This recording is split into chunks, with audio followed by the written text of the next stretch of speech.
Assalamualaikum warahmatullahi wabarakatuh. Waalaikumsalam warahmatullahi wabarakatuh. Selamat siang teman-teman. Pada kesempatan siang hari ini saya bersama kru berada di kediaman Pak Nur Yono. Alhamdulillah. Bagaimana kabarnya Pak Nur? Baik Mas, sehat. Alhamdulillah. Ini Pak Nur atas permintaan dari rekan-rekan ini minta penjelasan dari zikir makrifat dan sholatnya orang makrifat itu seperti apa. Semoga Pak Nur bisa. Nggih. Bapak Ibu, Assalamualaikum warahmatullahi wabarakatuh. Alhamdulillah kita bisa sambung lagi, nggih. Alhamdulillah kita bisa ngobrol tentang tauhid ya, ngobrolnya orang tua ini ya. Nanti kalau ada beda pemahaman, salah penafsiran kami mohon maaf ya, karena untuk memahami Allah ya, untuk memahami Tuhan, Tuhannya satu, tapi yang memahami yang beda-beda ya, Tuhannya tidak beda. Yang memahami yang beda-beda. Nanti kalau ada beda pemahaman kami mohon maaf ya. Kita ini Alam Suweng sama kolaborasi sama YouTube Tuban ini ya. Tuban Group. Tuban Group. Kalau tadi apa pertanyaan? Zikir ya, zikirnya orang makrifat sama sholat orang makrifat. Sholatnya orang makrifat ya. Orang-orang makrifat itu apa ya? Itu loh Mas. Orang makrifat itu kalau mereka sudah nyampe ke alam 3, nah, itu makrifat. Kalau di alam 1 itu syariat, alam 2 itu thariqah, makrifat alam 3. Nah, itu di alam 3 itu ketemunya apa ya? Ketemunya Allah saja, nggak ada yang lain, ya, nggak ada yang lain. Ketemunya ya satu, karena di situ alam suwung nggak ada apa-apa, ya di alam 3 itu alam suwung. Kalau Syekh Abdul Qadir Jailani ngomongnya alam Jabarut, begitu. Kita ngikuti senior kita saja ya. Alamnya Syekh Abdul Qadir Jailani alam Jabarut itu, kalau Jawa alam suwung, itu yang ada cuma cahaya Mas, cahaya suwung, nggak ada apa-apa ya, cahaya suwung, cahayanya apa ya, cahayanya Nurullah, cahayanya Nur Muhammad gitu. Apa sholatnya di sana? Sholatnya ya seneng itu, rasa seneng sama Gustinya, rasa seneng sama Gusti Allah ya, itu sholatnya orang-orang makrifat. Nanti kalau sudah ketemu di alam 3, turun di ke alam 4, itu sudah bersama Allah, itu ya sholatnya apa, orang-orang hakikat itu alam 4 itu sholatnya cuma seneng saja Mas, seneng memandang Gustinya, dibalik segalanya ternyata Gustinya, begitu. Bukan sholatnya dohir lagi, tapi sholatnya batin gitu ya. Tapi jangan salah paham kalau orang-orang syariat, orang-orang makrifat nanti apa tidak bersyariat, ya bersyariat Mas. Ya, tetap bersyariat, tetap melakukan sholat 5 waktu. Tapi di lain itu rasa senengnya tetap, nah, itu sholatnya orang-orang yang sudah makrifat hakikat. Makanya dinamakan orang-orang yang sudah makrifat hakikat itu sholatnya sholat daim. Itu sholatnya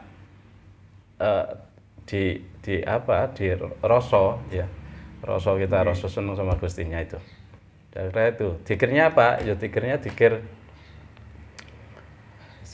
ya seneng saja Mas.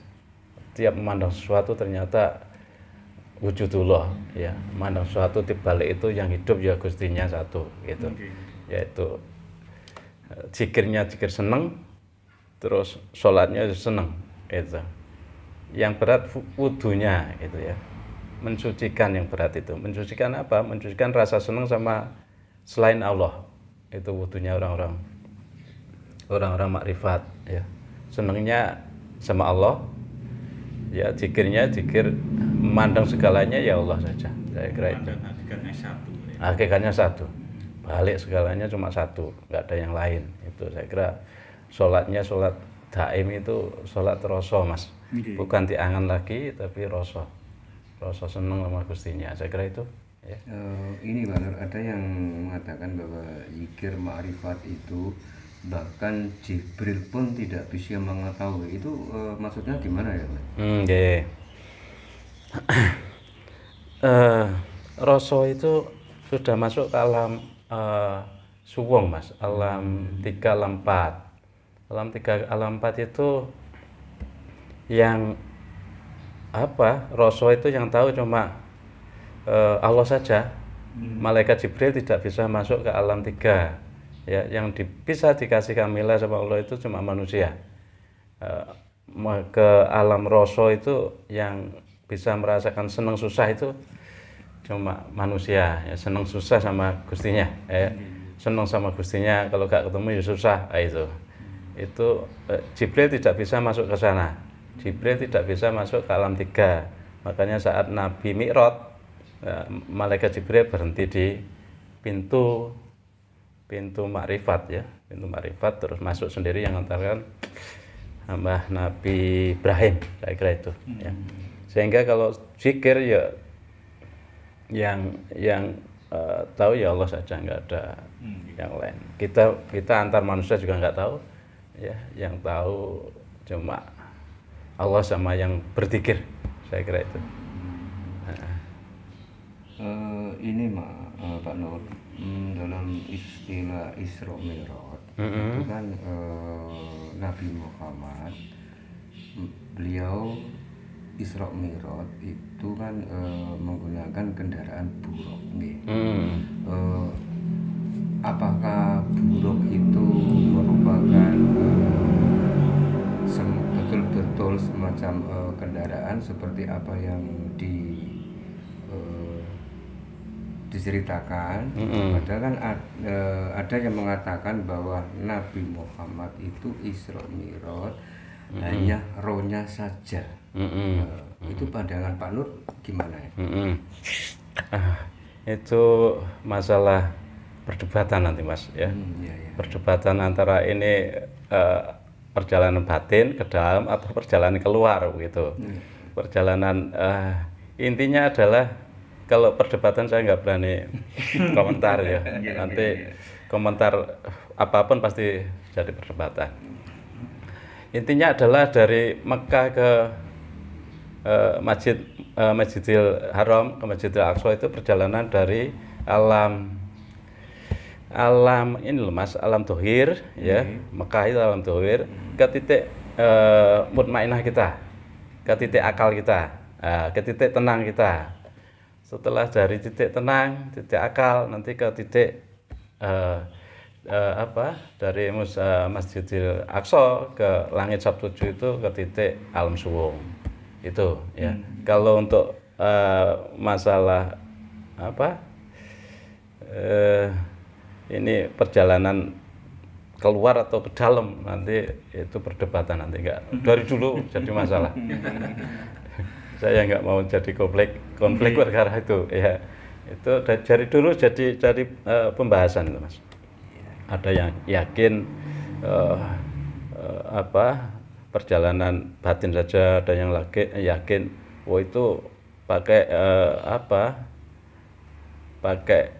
kekuatan cahaya batinnya kita begitu plung lap gitu. Itu ya, itu ada yang pendapat bahwa itu perjalanan ke dalam, saya kira itu ya.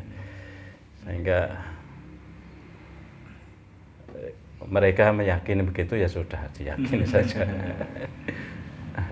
Terus ini Pak Nur, ciri-ciri orang yang sudah dibukakan pintu ma'rifat itu seperti apa Pak Nur ya? Ya.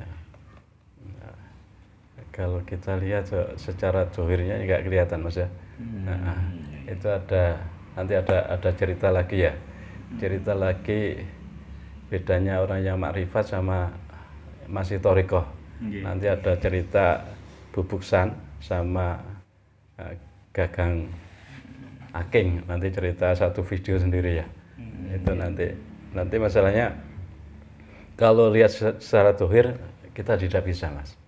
Kita lihat secara dohir, masalahnya makrifat itu kan di dalam batin, ya, dalam alam rosonya yang mereka yang tahu rosonya. Terus mereka makrifat tapi ditutup dengan perjalanan syariat yang tebel, kita juga tahu. Ya, tidak bisa untuk mengindikasi oh ini secara dohir cirinya begini pasti makrifat. Itu saya kira intinya bahwa mereka senang sama Tuhannya, itu saja. Mereka senang sama Tuhannya. Kalau belum merasa senang ya nggak bisa. Itu alam cahaya, Mas. Alam cahaya itu kalau tidak merasa senang sama Gustinya, tidak merasa senang sama Allah, kita tidak bisa tahu. Yang kita tahu bahwa ini secara dohir mereka ngajari makrifat sama ngajari hakikat. Itu yang banyak ya orang jadab yang dikira orang jadab sekitar kita yang dikira itu gila gitu, tapi mereka ngajari makrifat sama hakikat. Itu kita tahu banyak itu, Mas. Tahu beberapa orang lah, kita tahu beberapa orang mereka kayaknya jadab, kayaknya gila, tapi ngajari hakikat sama makrifat. Ya, itu kan secara dohiriah kita tidak bisa nilai itu. Yang intinya bahwa makrifat itu senang sama Gustinya, maksudnya alam roso, ya, saya kira itu saja. Nah, kalau nilai dohir sulit ya.